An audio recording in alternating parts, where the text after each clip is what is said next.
Assalamualaikum warahmatullahi wabarakatuh. Waalaikumsalam. Bismillahirrahmanirrahim. Alhamdulillahirabbil alamin.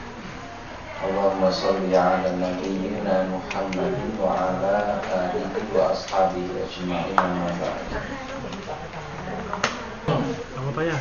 Silakan.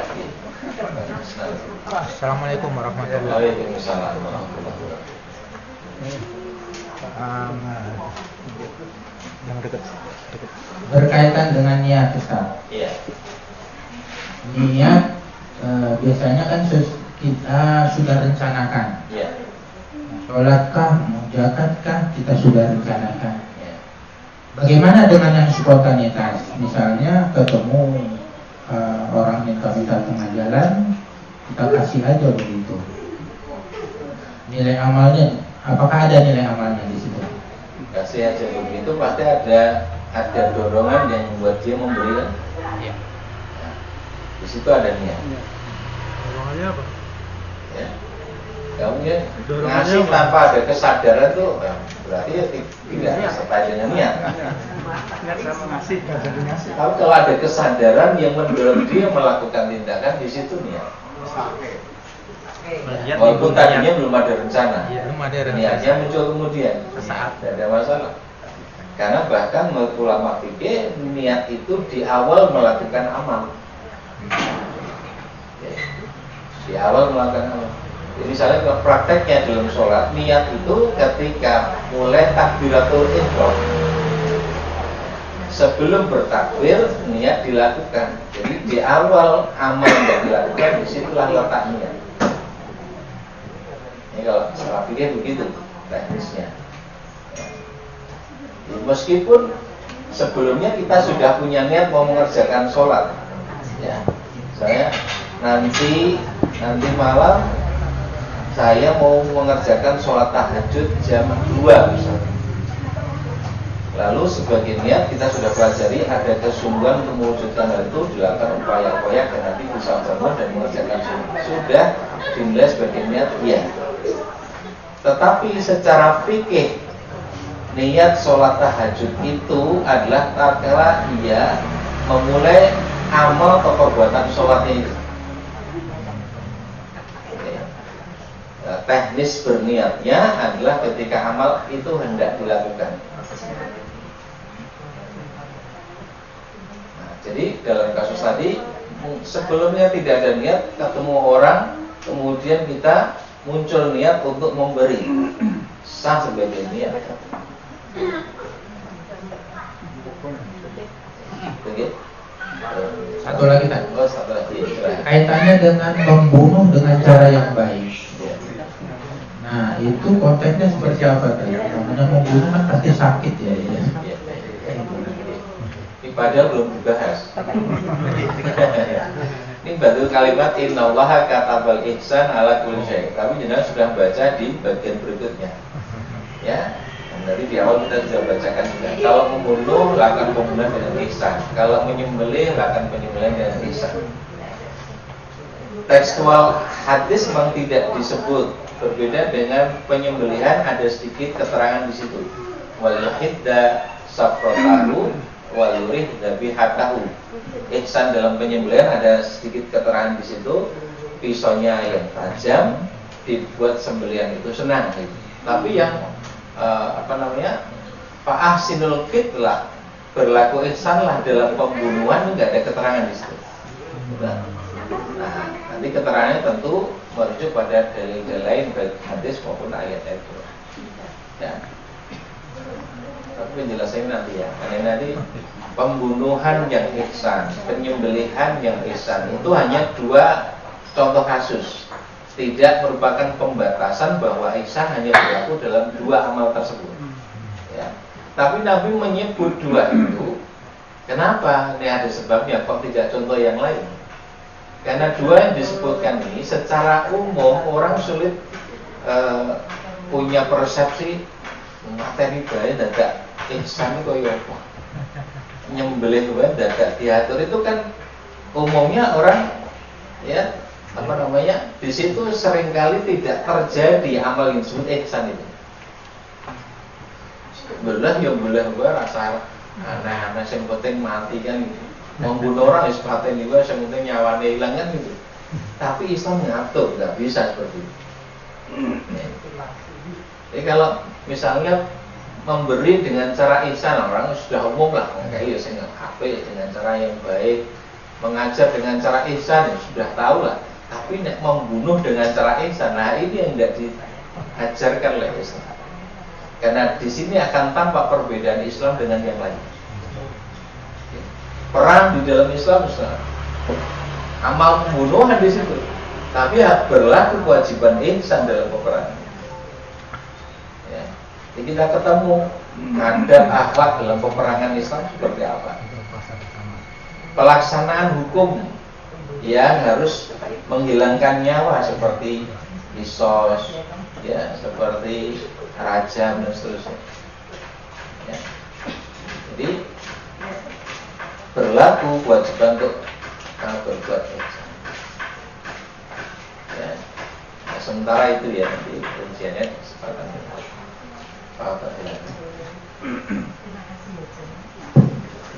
Assalamualaikum warahmatullahi wabarakatuh. Berkaitan dengan ihsan, salah satunya adalah dalam hal ibadah, ya. Dalam hal ibadah itu disebutkan bahwa kualitas tindakan itu memang diperlukan ya, agar apa itu amal kebaikan itu sempurna. Ya.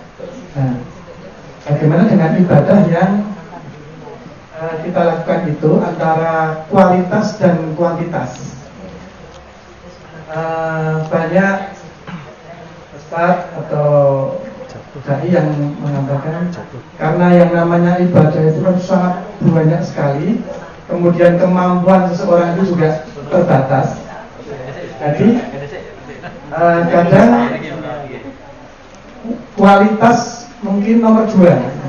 Kuantitas itu artinya misalnya dalam sholat sunnah, tahajud misalnya ya, sholat tahajud itu yang penting kamu rutin, kuantitasnya kan terpenuhi ya, rutin itu bagus.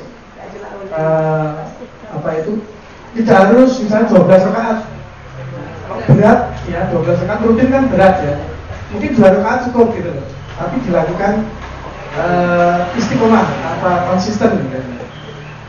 Nah ini antara kualitas dan kuantitas ini ya kalau idealnya ya dua-duanya ya, tetapi lebih cenderung kemana? Artinya misalnya sholat tahajud itu yang bagus ya, kusuk betul sampai menangis itu.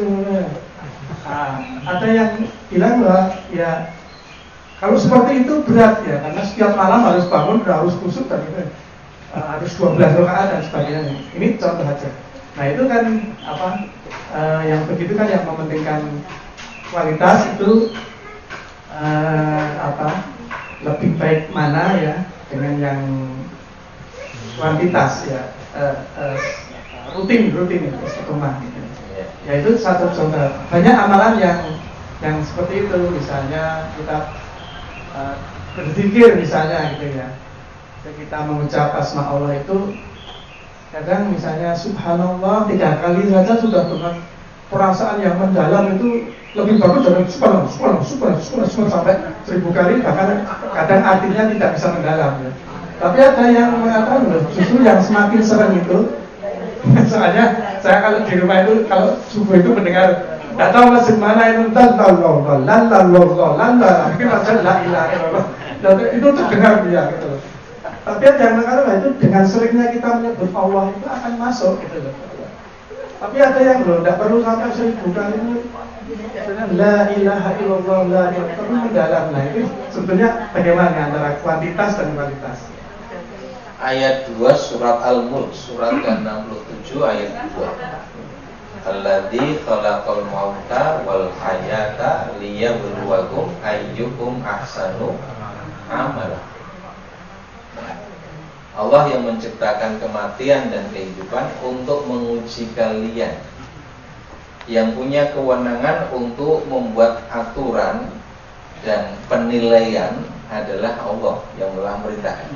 Dan Allah memberlakukan ya amal-amal apa saja yang diperintahkan, amal-amal apa saja yang dilarang, ketentuan-ketentuan seperti apa yang telah dibuat, yang kemudian ujian yang Allah berlakukan adalah berkaitan dengan ayyukum ahsanu amala. Siapa di antara kalian yang paling baik amalnya? Ahsanu amala, satu akan kata dengan ihsan, ya. Maka aspek ihsan dari amal yang dilakukan itulah yang dinilai. Bukan aktaru amal, bukan amal yang paling banyak, tapi ahsanu amal. Jadi ayat itu sudah jelas, yang akan dinilai oleh Allah dalam ujian beramal ini adalah amal yang ihsan, bukan amal yang banyak. Kalau kita merujuk kepada penilaian oleh Allah, maka kita harus berorientasi pada kualitas atau ihsannya amal yang kita lakukan. Nah, tetapi untuk mencapai amal yang ihsan, amal yang kualitasnya bagus ini, tentu ada banyak cara yang bisa dilakukan. Pada sebagian orang mungkin dengan cara memperbanyak amal, karena memperbanyak itu berarti membiasakan atau melakukan secara berulang amal tersebut. Pengulangan amal itu akan menumbuhkan kemampuan yang lebih. Kemampuan yang lebih itu akan mencapai pada kualitas yang lebih bagus juga. Itu berkaitan dengan cara itu. Tapi pengulangan yang tidak perhatikan aspek ketepatan atau kebenaran pelaksanaan amal, dia mau bolak-balik keliru terus. Ya, maka dibutuhkan ilmu untuk memastikan amal itu benar. Pastikan terlebih dahulu amal yang dilakukan benar dengan tata cara yang sudah ditetapkan, ya, dengan niat yang ikhlas. Baru pengulangan itu akan fungsional, akan betul-betul menumbuhkan, ya, kemampuan dan kualitas yang lebih bagus. Ya. Jadi sebetulnya saling terkait, tetapi aspek kuantitas tadi tetap harus memperhatikan kualitasnya. Ya, saya kira itu. Sudah ada? Belum ya?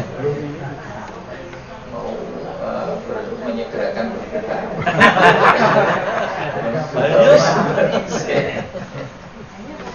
Ada yang lain silakan. Monggo. Almar deh. Assalamualaikum warahmatullahi wabarakatuh. Waalaikumsalam warahmatullahi wabarakatuh. Terkait dengan amal yang profesional, Ya. kadang-kadang kita itu dimintai tolong, tapi tidak ahlinya. Itu. Ini terkait dengan dengan amalan kita itu bagaimana? Karena mungkin tetangga ini minta tolong, kemudian Pak, tolong saya dibantu. Ya, katakanlah bantu mengerjakan di rumah tangganya gitu. Tapi ini bukan ahlinya kita. Kita kan dimintai tolong, akhirnya kita berusaha untuk kemudian mengerjakan. Bagaimana Ustaz terkait dengan itu? Terima kasih. Assalamualaikum warahmatullahi wabarakatuh. Ada beberapa hal. Satu, dimintai tolong itu berkaitan dengan persoalan tolong menolong. Ya. Berkaitan dengan tolong menolong, Allah perintahkan. Misalnya di ayat 2 surah Al-Maidah, wa ta'awanu 'alal birri wa taqwa wa la ta'awanu 'alal itsmi wal 'udwan. Tolong menolonglah kamu dalam kebajikan dan takwa. Jangan tolong menolong dalam perbuatan dosa dan kemusuhan. Jadi kalau memang ada saudara kita butuh pertolongan, tapi problemnya saya bukan orang yang ahli, ya, maka komunikasikan dengan pihak yang minta tolong. Ya. Saya tidak, apakah tidak bisa sama sekali atau bisa tapi tidak, ya, tidak sampai pada tingkatan sangat menguasai, profesional dan sebagainya, komunikasikan. Ya. Apakah yang dikehendaki oleh pihak yang minta tolong itu dengan kualitas yang penting orang mampet Pak misalnya padahal atau yang penting kemasan. Nah, ini berarti ada kualitas macam apa yang dia kehendaki, di situ kita mampu atau tidak. Kalau tidak, kita bisa memberikan pertolongan dengan cara yang lain, meminta orang yang lebih tahu misalnya. Nah, kalau berfirman fas'alu ahla dzikri in kuntum la ta'lamun, bertanyalah pada orang yang berilmu kalau memang kamu tidak tahu. Nah, justru proses belajar akan terjadi tatkala ya kita mengenali kualitas diri kita dalam melaksanakan apa yang diberikan. Nah, tetapi yang pasti begini, tuntutan Allah atas diri kita itu adalah dalam batas maksimal usaha yang kita kerjakan. Fattaqullah mastata'tum, bertakwalah kepada Allah semaksimal kemampuannya.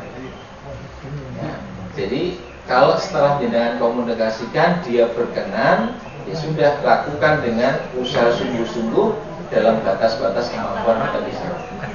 Ya, saya kira itu. Allah sambut, ya sudah ada ya. Mudah-mudahan bermanfaat yang kita pelajari. Mohon maaf pada kurang salahnya. Alhamdulillah. Subhanakallahumma bihamdika asyhadu an la ilaha illa anta astaghfiruka wa atubu ilaik. Alhamdulillahirabbil alamin. Assalamualaikum warahmatullahi wabarakatuh. Waalaikumsalam.